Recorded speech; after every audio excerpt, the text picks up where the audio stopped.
¿Qué tal? ¿Cómo están? Vamos a continuar con la poesía catuliana en este segundo video dedicado a este autor. La idea es hacer un recorrido por algunos poemas que están incluidos dentro de lo que se conoce como las nugae, ¿no? Estos poemas que en apariencia son nimiedades, pero justamente esa es la apariencia, la estructura de superficie, si se quiere, de este tipo de composiciones.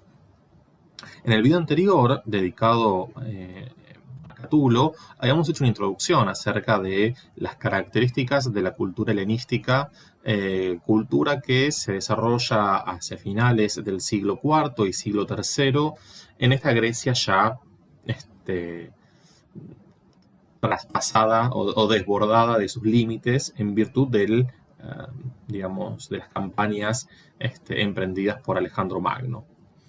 Y habíamos analizado cómo esa circunstancia o ese proceso histórico vinculado con las campañas de conquista de Alejandro habían repercutido en una manera de entender el mundo, ¿sí? Una nueva cosmovisión helenística que a su vez se traducía en, una manera particular de hacer poesía, que es esta poesía de carácter helenístico,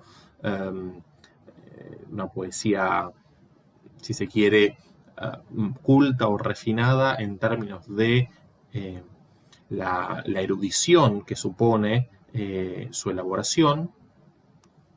Y en el otro aspecto que hemos visto, esta consecuencia o este efecto de la cosmovisión helenística en términos filosóficos, tiene que ver justamente con el surgimiento de escuelas filosóficas vinculadas con este repliegue a la propia physis del sujeto, ¿no?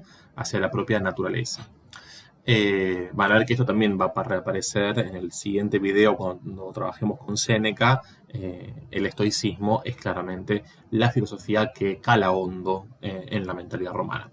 Habíamos hecho ese recorrido, habíamos hablado acerca de las condiciones políticas de esta Roma tardorrepublicana, en la cual, desde el punto de vista del establishment,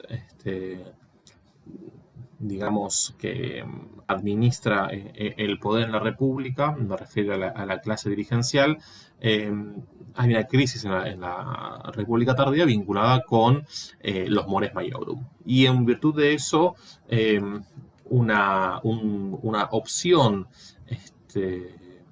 cultural y una práctica cultural vinculada con el otium, ¿sí?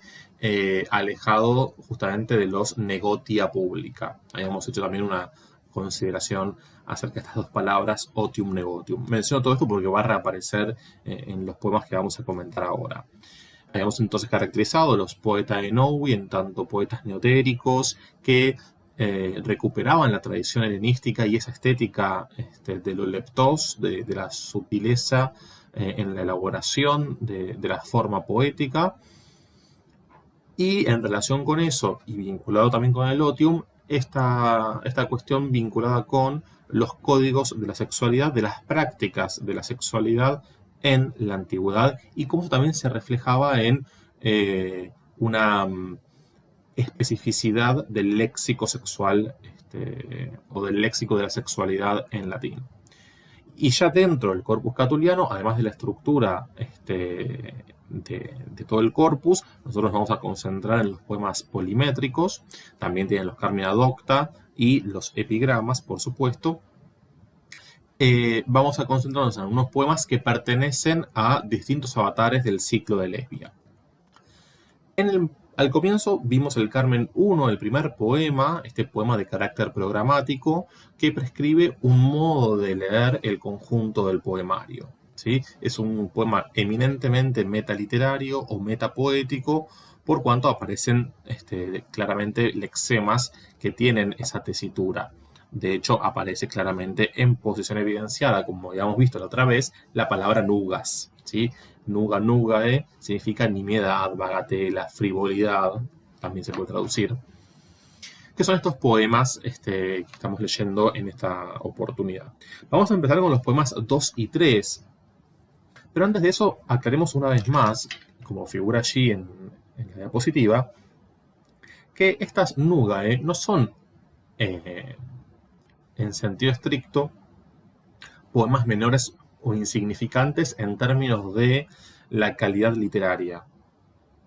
Son nugae, como el propio Catulo los denomina, en virtud de esta apariencia, ¿sí? Porque parecen poemas más bien de ocasión, que tienen una liviandad o una ligereza que hacen suponer que no hay nada importante en cuanto al contenido.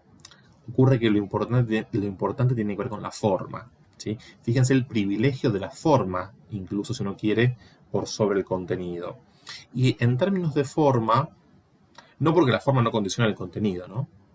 Pero en términos de forma, lo que se evidencia claramente en estos poemas es un doble movimiento de relaciones de inter e intratextualidad. Estas relaciones tienen que ver por un lado, con la reapropiación que hace Catulo de toda la literatura griega, toda es un poco exagerado, de buena parte de la literatura griega, en primer término de, justamente como decíamos recién, la literatura helenística del período helenístico, Calímaco, Teócrito, Apolonio de Rodas, incluso la antología palatina que comprende una serie de epigramas con los cuales Catulo trabaja, que es decir, son materiales literarios que el poeta tiene a disposición. Este poeta dedicado al ocio, apartado de la vida pública, esta noción de la poesía como opción de vida, es un poeta que dispone de ciertos materiales literarios para reelaborarlos en virtud de su propia poesía, de su propia praxis poética. No solo Catulo va a recuperar, decíamos, esta literatura helenística, sino que también se va a ir más atrás en el tiempo y va a ir a la lírica arcaica griega. Va a ir, por ejemplo, a recuperar a una figura como Safo de Lesbos. Es decir, hay un trabajo intertextual hacia atrás en el tiempo, pero incluso hacia adelante. Es que ese no sería un trabajo de Catulo en sí mismo. Pero es interesante pensar las relaciones de intertextualidad en ese doble movimiento hacia atrás y hacia adelante, por la cantidad de poetas que después recuperan a Catulo. Y en estos poemas 2 y 3, por el tono jocoso y sexual que aparece claramente en la superficie del texto, las relaciones con Ovidio por un lado y con Marcial por el otro, poetas del periodo augustal e imperial respectivamente, son ostensibles. Pero a su vez, decía eso por un lado, y por el otro, en el caso de Catulo, no solamente hay relaciones de intertextualidad con la literatura griega, sino que además hay una relación muy cuidada, muy trabada al interior del propio corpus catuliano, por cuanto los distintos poemas se remiten entre sí a través de alusiones sutilmente construidas. Y por eso hablamos de relaciones de intratextualidad. Es decir, aparece esta concepción que tiene una raigambre antigua muy profunda y que tiene que ver con esta concepción, decíamos, de los antiguos en términos de que un texto es efectivamente un tejido. ¿Sí? Como la propia etimología de la palabra lo denota, el texto es un tejido en tanto y en cuanto cada una de sus partes está interrelacionada con la otra. Y si tomamos esta idea y la proyectamos al comienzo de este poemario de Catulo, los Carmina 2 y 3 forman un díptico, claramente. Hay una serie de recurrencias lexicales que vamos ahora nosotros a reconocer que postulan esta unidad en términos de forma. Son dos poemas, el 2 y el 3, son dos poemas dedicados al pássaro, famoso gorrión o pájaro, según la traducción. Y esta es una frase también que ya tiene una larga tradición en la literatura latina, passer deliquia mea de puellae. ¿Sí? El gorrión, ¿sí? Gorrión, pájaro, delicias de mi amada. Esto aparece muy va a ser recuperado claramente por Ovidio, por Marcial, insisto, hay una línea de sentido que atraviesa distintas épocas a partir de estos dos poemas de Catulo. Bueno, los leemos y comentamos. Gorrión, delicias de mi amada, con quien suele jugar, a quien tiene en su regazo, a quien suele dar la punta de su dedo cuando lo desea, e impulsarlo a que le dé agudos mordiscos. Cuando encendida por mi deseo, le agrada entregarse a no sé qué juego. Entonces, cuando el profundo ardor se calma, su dolor, creo, tiene consuelo. Ojalá pudiera jugar contigo como lo hace ella y aliviar las tristes penas del alma. Bien, fíjense que es un poema que empieza con la invocación del Passer y aparece la idea del ludus. Noten que el verbo ludere se repite en la misma posición del verso, en el verso 2 y en el penúltimo. Bueno, 3, 4, 5, 6, 7, 8. En el 2 y en el 9 aparece, ¿sí?, esta recurrencia del término ludere, el verbo ludo, obviamente vinculado con el sustantivo ludus. Fíjense, ¿por qué lo subrayo? Lo subrayo porque justamente hay una clave lúdica que atraviesa este segundo poema y a mi modo de ver permite interpretar el 3 también. Un poema 3 más complejo, más extenso, con otra elaboración, pero que en virtud de esta recurrencia léxica, es más que léxica, es toda una frase, porque esto del Passer de Licia de Mea de Puela reaparece en el verso cuarto, ¿sí?, del Carmen 3. Es como si el poema 2 estuviese contenido en el tercero, ¿sí?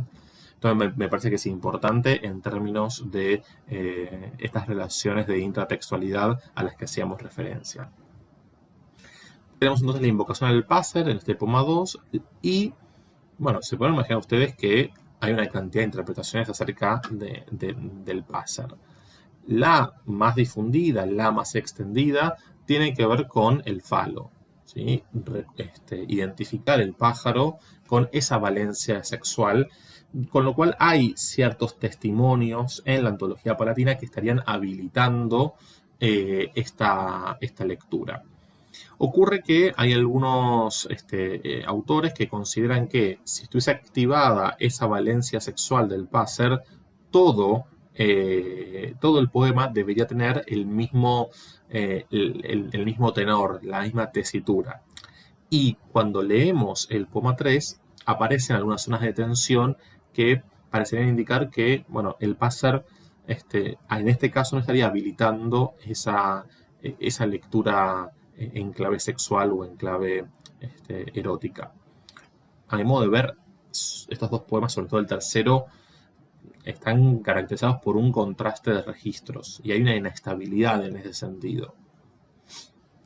Fíjense lo que dice el ego poético en el Carmen 3. Lloren, oh Cupidos y Venus, y cuantos hay de hombres sensibles a Venus. Este es un neologismo, ¿no? Venustiorum. Fíjense que está la raíz de Venus, ¿sí?, acá contenida. El gorrión de mi amada ha muerto. El gorrión, delicias de mi amada, a quien ella amaba más que a sus propios ojos.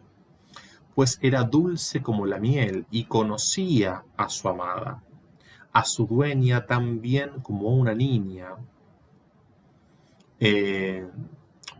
Pues era dulce como la miel y conocía a su dueña tan bien como una niña a su madre, y de su regazo no se apartaba, sino que dando saltos de un lado a otro, a su única señora constantemente piaba. Ese pipiabat muy onomatopéyico, ¿no? Ahora va por un camino tenebroso, hacia allí de donde dicen nadie regresa. Pero que les vaya mal, malvadas tinieblas del orco, que devoran todas las cosas bellas, tan bello pájaro me quitaron. Oh desdicha, oh pobrecito pájaro, por tu causa ahora los ojitos de mi amada llorando hinchaditos, enrojecen. A ver, ¿Por qué aparece acá una cuestión que, digo yo, genera un contraste de registros? Porque si bien la apelación a Venus y Cupido claramente es una apelación o una invocación en términos eróticos, Venus es la diosa del amor, Cupido es el hijo de Venus, o uno de los hijos de Venus, esta cuestión también del plural llama la atención, ¿sí? Llama la atención, en realidad hay testimonios de estos vocativos en plural. Calímaco ya da cuenta de este uso en el Jambo décimo. Pero bueno, una primera interpretación, digo, con la invocación a los cupidos y a las Venus, y cuantos hay de hombres sensibles a Venus, porque en este Venus Theorum hay una figura etimológica vinculada con Véneres, ¿sí? Ustedes saben que Venus se enuncia Venus Veneris, o sea que Veneres es el acusativo plural, el vocativo plural, perdón. La misma raíz está en Venus Theorum, ¿sí? Cuando hay palabras distintas, pero con una misma raíz, eso se llama figura etimológica. Entonces, el comienzo en esta invocación, esta exclamación, contiene una figura etimológica que tiene que ver con lo sensual, que tiene que ver con lo erótico. Y entonces, a partir de allí, uno puede proyectar ciertos sentidos a este passer. Passer que entre paréntesis está en anáfora, ¿sí? Se repite la misma palabra al comienzo del verso, y estos mismos dos versos tienen una misma palabra al final, que es puelae, ¿sí? Que la puela dentro del código erótico es el objeto de deseo, es la amada. Por eso acá Lía Galán traduce puela por amada y no por muchacha, quiero decir. Entonces me parece importante esta repetición, ¿no? Y puela, que queda al final del verso, en repetición, constituye otra figura retórica que es la epífora. Si acá tenemos una anáfora, acá tenemos una epífora. Y cuando se combina anáfora más epífora, se dan simultáneamente, tenemos la figura llamada complexio, que es lo que ocurre en estos dos versos, el 3 y el 4. Entonces, ahora, ¿qué ocurre? A esta primera valencia erótica del gorrión o del pájaro, entendido como el falo, empieza a entrar en tensión o en contradicción con una palabra como orqui, el orco, ¿no? Hay una cantidad de sentidos, las tinieblas, esta fórmula o factum male, ¿sí? Que es una fórmula que tiene una connotación como, digamos, tiene una connotación hasta, si se quiere, vamos a decir, jurídica, ¿no? Porque este factum male es una forma que solía, una fórmula, mejor dicho, que solía encabezar los edictos del pretor, ¿sí? Aparece, de hecho, esta misma fórmula en una comedia de Plauto, por ejemplo, que está parodiando el lenguaje formular. Quiero decir, hay una cantidad de registros en este poema que entran en contradicción. Y eso me parece relevante subrayarlo para pensar que una lectura no tiene por qué invalidar la otra. Esto quiero decir. Me parece interesante la ruptura que genera esta última parte del poema en términos de las referencias a las distintas partes del cuerpo, ¿no? Los ojitos, estos ojitos hinchaditos, ¿no? Turgiduli. Esto de mirar que aparecen en otros poemas también, ¿eh? Mirar de reojo, la lengua malvada, morder los labios, la flor arada, la nariz, ¿sí? Hay una cantidad de referencias a distintas partes del cuerpo que se pueden recuperar en otros poemas que aparecen, por ejemplo, en el 3, en el 5, en el 7. Estoy recuperando esos poemas, el 8. Quiero decir, estas recurrencias aparecen y conectan los distintos poemas. También hay que decir que justamente la interpretación del Pásar en términos del órgano sexual masculino tiene que ver con la recodificación que hace el propio Marcial en clave erótica de los poemas de Catulo. Ahí se ve como claramente el Pásar hace alusión al falo y eso quizás haya incidido en las lecturas posteriores que se han hecho de estos dos poemas. Mi interpretación, que no es ninguna verdad, es una de las tantas, es que estos distintos registros que coexisten en el poema lo que generan es una inestabilidad semántica, pero que no hay un sentido que prime sobre el otro o uno que obtura el otro. Hay, digamos, una coexistencia inestable, si se quiere, en términos de la construcción del sentido. Bien. Bueno, después revisen, ¿no? Estas conexiones léxicas con las distintas partes del cuerpo en otros poemas, ¿sí? En el 5, en el 8, en el 11, y ahí van a encontrar más relaciones. Y esto de las delicias de mi amada, esto de deliquia mea de puela, en el 6 aparece delicias tuas. Hay un delicias tuas, ¿sí? Tus delicias. Fíjense ahí que en qué otro tono aparece la misma expresión en el propio Catulo. Bueno, el poema 5 es un poema muy conocido que ha tenido francamente una extensa trayectoria, me refiero a que ha sido muy leído. Es el famoso Vivamos y amemos lesbia mía, ¿sí? En todos los poemas del ciclo de Lesbia, no necesariamente aparece lesbia mencionada como tal. Acá sí, pero no en todos, ¿sí? El ciclo de Lesbia es casi como una microficción, o no tan micro, una ficción poética o una ficción en clave poética de los avatares amorosos entre un ego poético y una lesbia a la que invoca, a la cual ama fervientemente, como vamos a ver en este poema que es un canto a la hipérbole,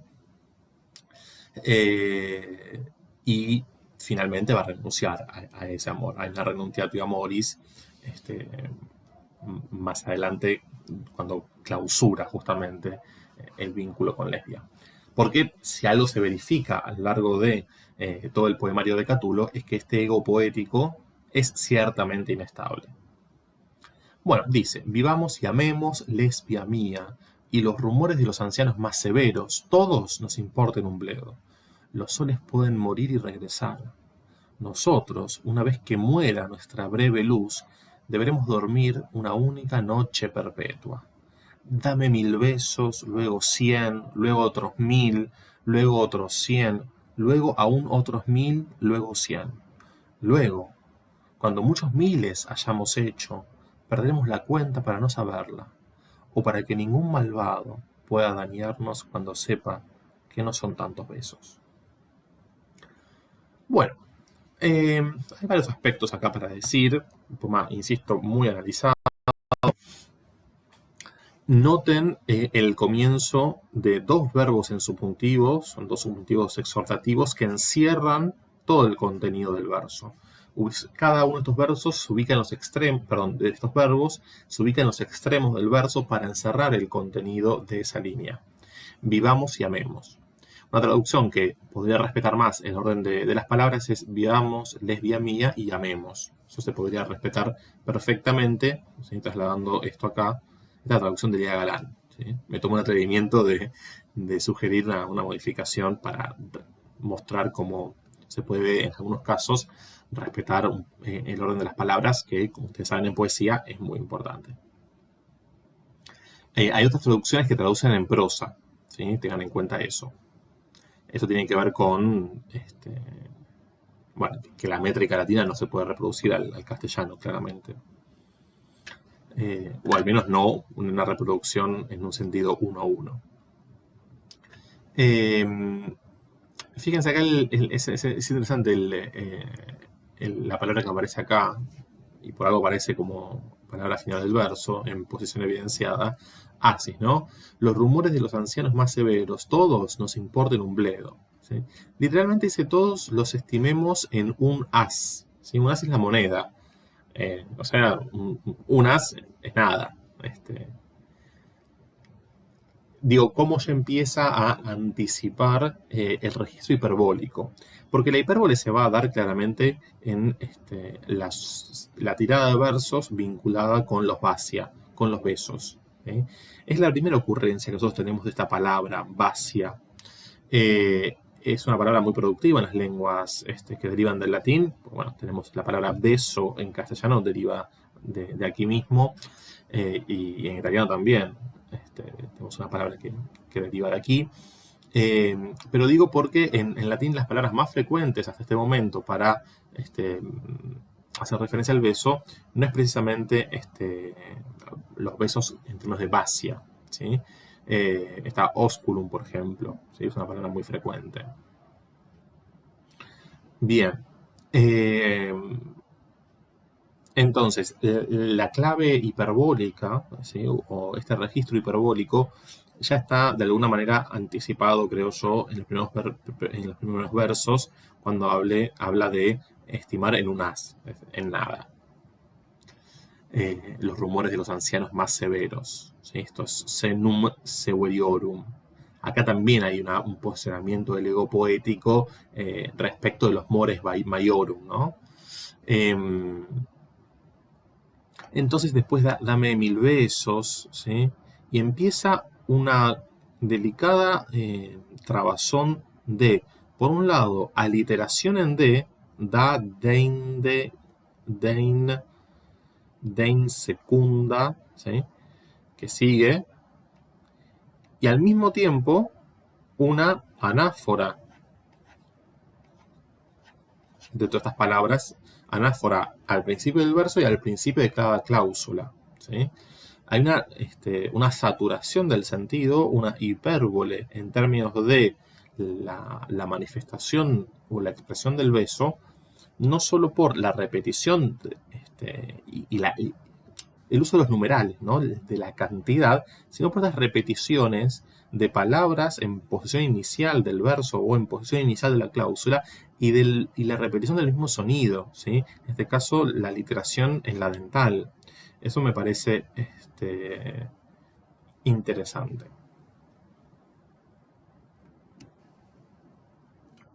Bien, y llegamos finalmente al poema 51, poema que uno de los poemas más hermosos, sin lugar a dudas, de los poemas breves de Catulo, que como ustedes saben es una reelaboración del fragmento 35 de Safo. Digo fragmento porque todo lo que es Safo, toda la lírica arcaica la conservamos en estado fragmentario.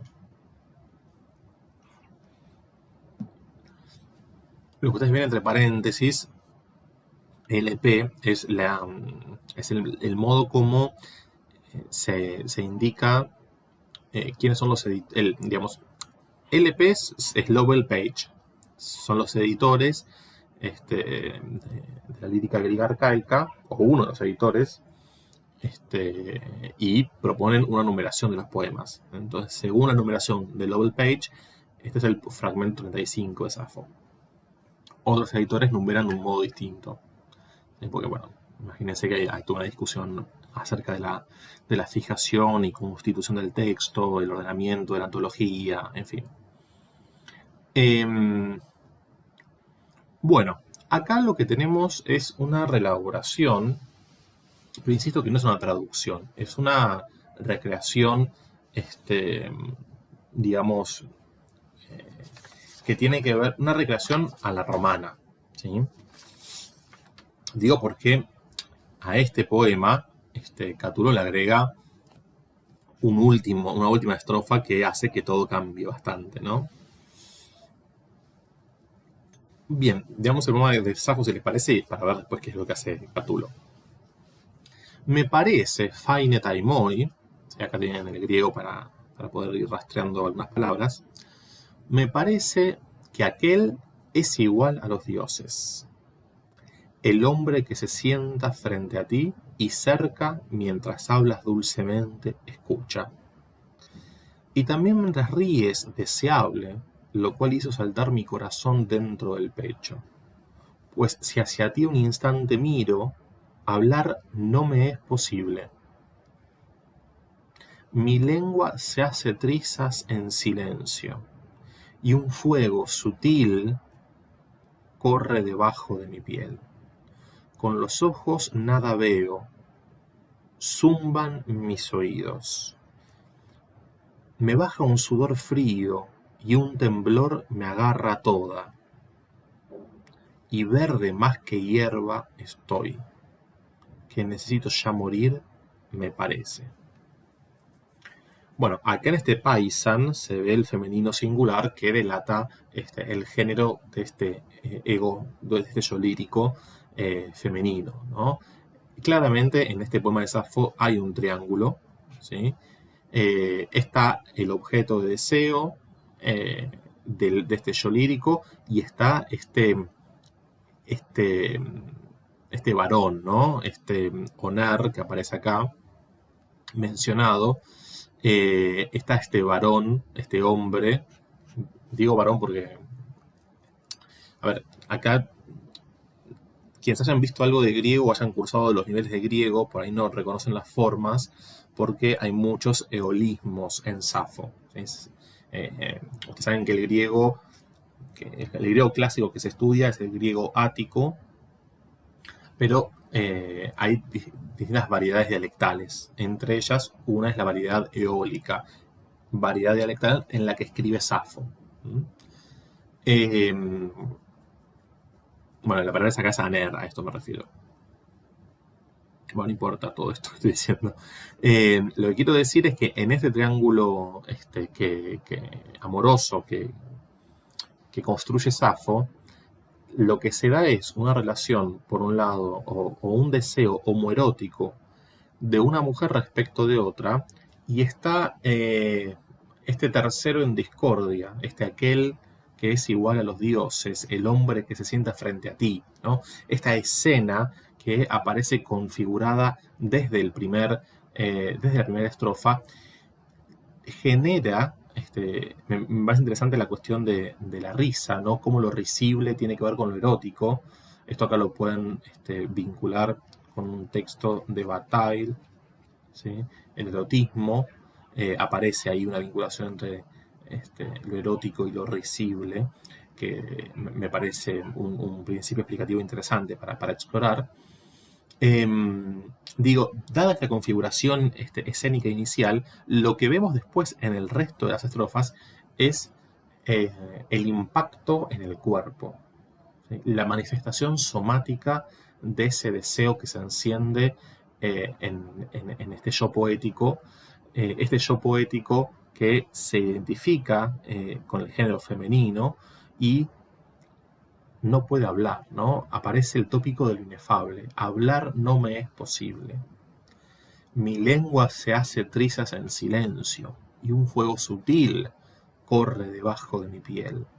Con los ojos nada veo, zumban mis oídos. Fíjense que hay un congelamiento, una anulación, una parálisis de la experimentación sensorial en virtud de la intensidad que provoca este deseo experimentado por el yo poético. También me parece muy significativo el hecho de que el poema empiece con fainetai y termine con fainemai, ¿sí? Hay una suerte de composición, si se quiere, anular en ese sentido, ¿no? ¿Qué hace Catulo con todo esto? Bueno, ile, ¿no? Así como acá teníamos kenos, que es el pronombre aquel, ile, ¿no? Aquel me parece ser semejante a un dios. Aquel, si es lícito, faz. Me parece superar a los dioses. Quien sentado sin cesar frente a ti te contempla y te admira. A ti que ríes dulcemente, o mientras te ríes dulcemente, lo cual a mí, quod, mí, desdichado, mísero, me arrebato todos los sentidos.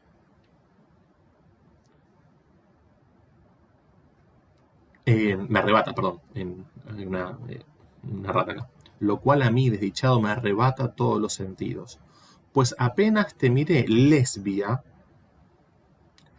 nada me queda. Literalmente dice, nada hay por encima de mí. Pero podemos decir, nada me queda. Acá hay una laguna textual. Por eso los puntos, estas cruques, digamos. Pero la lengua se me entumece. Lingua sed torpet. Una tenue llama se infiltra o se desliza bajo mis articulaciones. Tenuis flama, una tenue llama, se infiltra, ¿sí? Se desliza bajo, de manat, sub artus, bajo mis articulaciones o mis miembros. Sonito suopte tintinant aures geminae. Los oídos me tintinean, tintinant, con su sonido. Las luces me son cubiertas por una doble noche. Las luces o los ojos, ¿no? El ocio catulo, otium catule, te estorba o te resulta molesto. Por el ocio te exaltas y te perturbas demasiado. El ocio ya antes perdió no solo reyes, sino también ricas ciudades. Bueno, claramente la última estrofa es la romanización de este poema, porque aparece el otium, que ya hemos hablado bastante sobre eso, aparece este elemento cultural en el poema. Tanto aparece que hay anáfora y políptoton, ¿sí? La misma palabra otium como sujeto, ¿sí? Y acá otio como complemento común circunstancial de causa en ablativo, ¿no? Está en nominativo y en ablativo, quiero decir. Cambia de caso, políptoton. Es una figura retórica, el políptoton, que tiene que ver con una recurrencia léxica, pero con diferencia, con distinta desinencia, con variedad de caso. Pero se repite la palabra en primera posición, esto es significativo, ¿sí? O sea que arriba de la anáfora hay un políptoton.